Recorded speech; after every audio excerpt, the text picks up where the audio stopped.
So here it is, the old-fashioned coin counting machine. So we'll just set it to 0.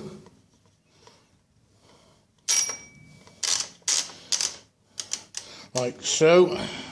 We've got a few pennies and halfpennies there, so we'll shove them into the hopper and turn the handle. You can see, it's picking the coins up, sends them through a little hole there. As it sends them through, sends the needle round.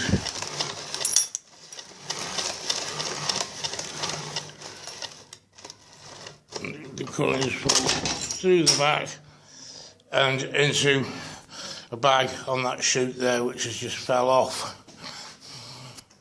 There's the rear of the mechanism.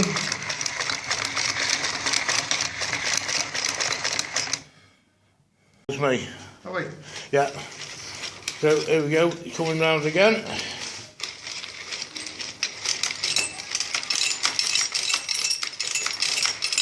As it picks the coins up, it knocks them through the counter and they fall down into that pool.